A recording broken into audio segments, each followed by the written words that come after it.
said stupider stuff. Yeah, indeed. That stuff just is crazy. I mean, some of the stuff so far. One report was looking at. They said, Trump was so deep into the QAnon stuff that he had stuff that hadn't even made it to social media yet. He had stuff that only like 100 or 200 people knew about.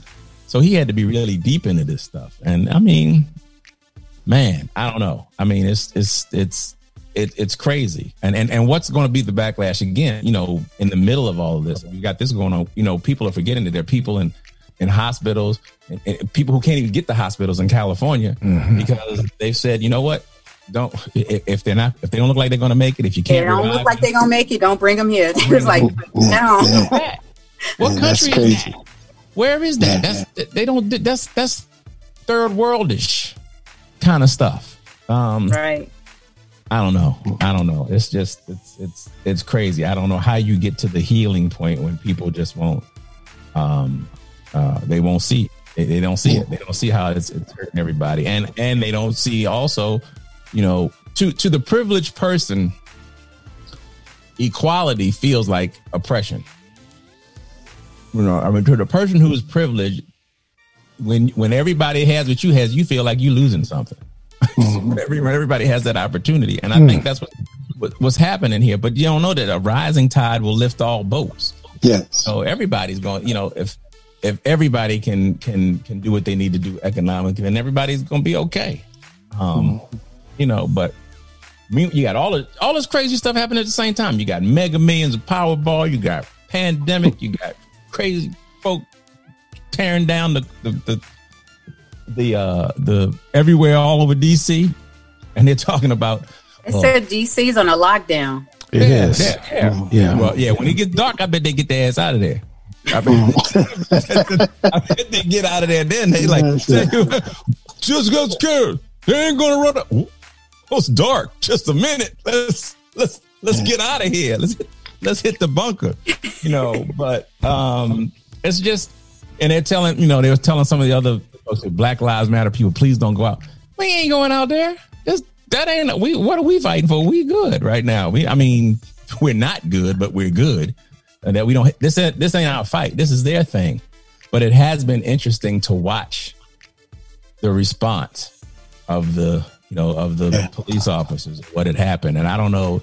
I know, Chief, when it gets to DC, there are all these different officers. You got the Secret Service that they're trained just to watch, the certain important few. And then you have the federal officers who guard the federal buildings. Then you have the Capitol Police. And then you got, got the regular DC police. I mean, then you got the National Guard. What'll happen is the Washington Area Council of Governments, they have memoranda of agreements that they have in place so that in disasters they'll make the call for example, you saw today you had Virginia State Police, Maryland State Police, Montgomery County, Prince George's County, along with a lot of the other jurisdictions, and every acronym that was in DC was pulled into this thing.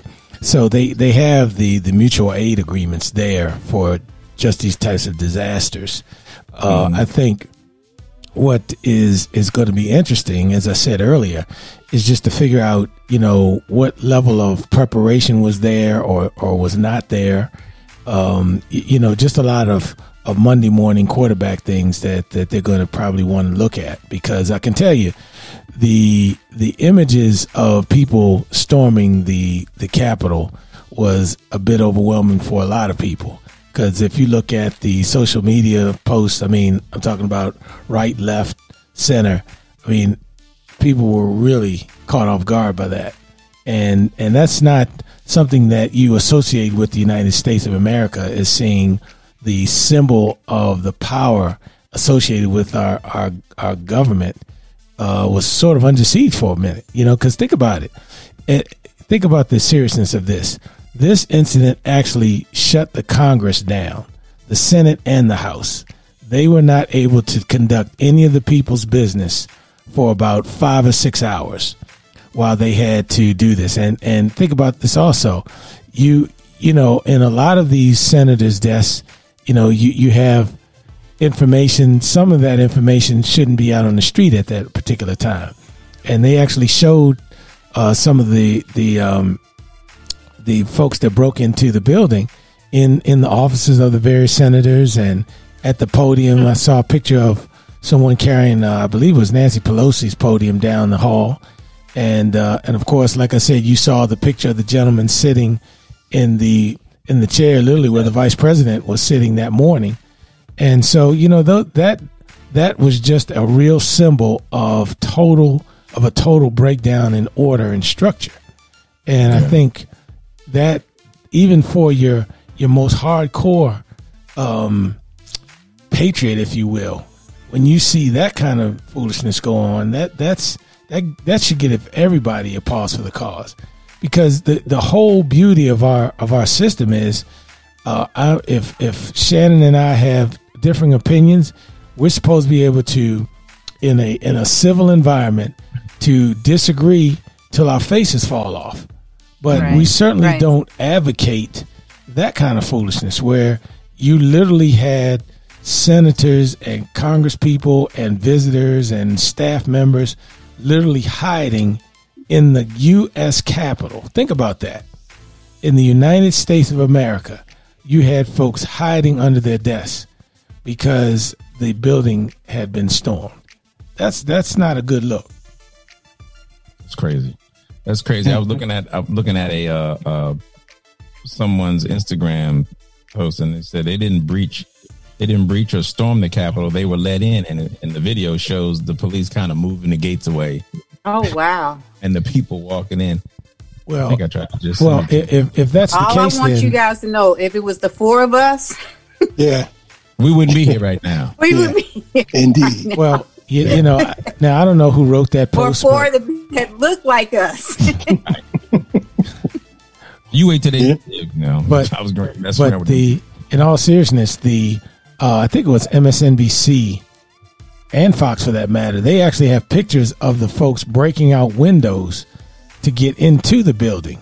So, now give it to you. Now that was just one way in the building. Now you could have had other choke points where people were let in, as they're alluding to. But I can tell you, the video that I saw, it was about almost a dozen people breaking out a window so that they could get in. And then, of course, the video that came in with the Capitol police officer trying to stop the folks from coming up the steps, and then the one picture of the Secret Service, the House detail, Capitol Police protective detail, with their guns drawn. I mean, come on, that's ridiculous. That's not who we are, and particularly if we can't agree on something.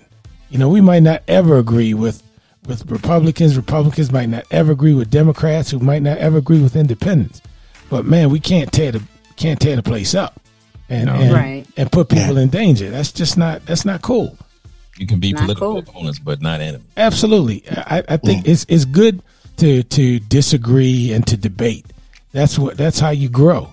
But that foolishness that we saw today was not only was it dangerous, but it actually disrupted the government of the United States. I feel like the government's been disrupted for the last 4 years. Tell you the truth, with that fool that was in there. I mean, just think of how quiet it was up until he started. The more he's been out of the camera, the better it was for a while. I mean, because it was like every day. 4 years. It's a reality show. Saying something ridiculous, tweeting something stupid. I mean, every day or night. If he didn't do anything else, he kept himself out front, and that nothing else really got talked about. I can't remember the last time that every day. I mean, they may have mentioned the president, like he's going here. President Obama's going here, and then you wouldn't hear anything else. But Trump, every day he's doing something ridiculous, doing something. It's a reality show. We were really living a reality show. So the question becomes now: what do you do, Brother Mean? What do you do? Because the one thing that hasn't been, and I don't know, people may be talking about it now on the talk shows, but when are they going to deal with this 25th Amendment? I mean, what more does a brother have to do? That's exactly what I was just thinking. This would be what we have 2 weeks before now. What the? I mean, he still got the new codes. It's my understanding that the vice president Pence was the one who authorized the service to come in to help protect today, that National Guard. That's usually the president. That's his call. But the vice president did it. And so, which was a good call. It was definitely. The vice president made a good call on that one. And it was, and not only that, it shows where we need to be in these next 14 days. They're talking about the 25th Amendment. For a lot of reasons, I think that they need to pursue that. And one reason is so he doesn't gin up this 75 million so that he gets to run again in 24. I know. That's one of the big things. Try to neutralize that piece, because even though they can, it's only 14 days for Pence to be in charge. Another result of the 25th Amendment being taken or put in place is that he won't be able to run for an office. Well, I don't see that happening. Even though I think a lot of people were caught off guard by this, on both sides of the aisle. I don't think that's gonna happen.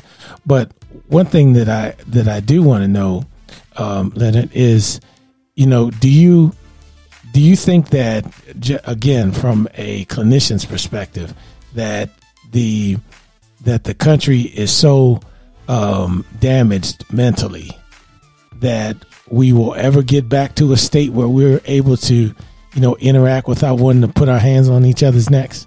Yeah, that's the burning question at this point. And for that not to happen, I believe that people need to admit that there's something wrong.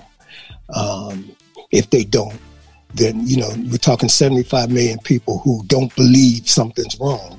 They believe that they are right and that we are wrong, us and them. Somebody, one of the text that you read said that folks don't believe that the whole country has mental health issues. I believe that everyone is traumatized. 2020 traumatized this whole country, and there is depression, there is PTSD. I'm not even going to talk about the crowds. I'm going to tell you what I'm seeing in my profession. More people are drinking and drugging. There's more domestic violence. There's an uptick in the suicide rate. Yep.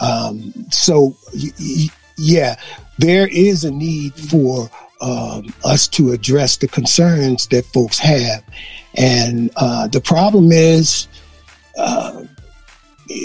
people need to want to help, get the help. And if they don't, then we can't go out. I believe that God will move mountains, but you better bring a shovel. Yeah. And so from that perspective, people need to be willing to get this help. If I'm convinced that I'm right, and that there's nothing wrong with my thinking, then I'm not going to reach out for any help. Right. That's one of the bottom lines of African American males and mental health treatment that we were going to address earlier. Do you think it's more of the 45 or more of us being probably in the pandemic that we're dealing with? I think it's a combination of all of that. I think that the pandemic has created a lot of issues that we're seeing come to bear. And I certainly think that there's some PTSD associated with 45 and his approach to this government. And it's, we see a lot of it now. There are some people who actually have the ability to access treatment.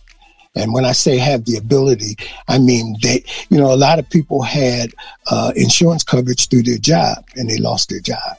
And the public services are overrun. I'm just going to talk about Vegas here, with some of the mental health concerns. The other thing that's overwhelmed is the prisons. And so, there's no real outlets for people to go right now. So we need to shore up that. That's why I'm putting the emphasis on the new administration and their focused agenda about mental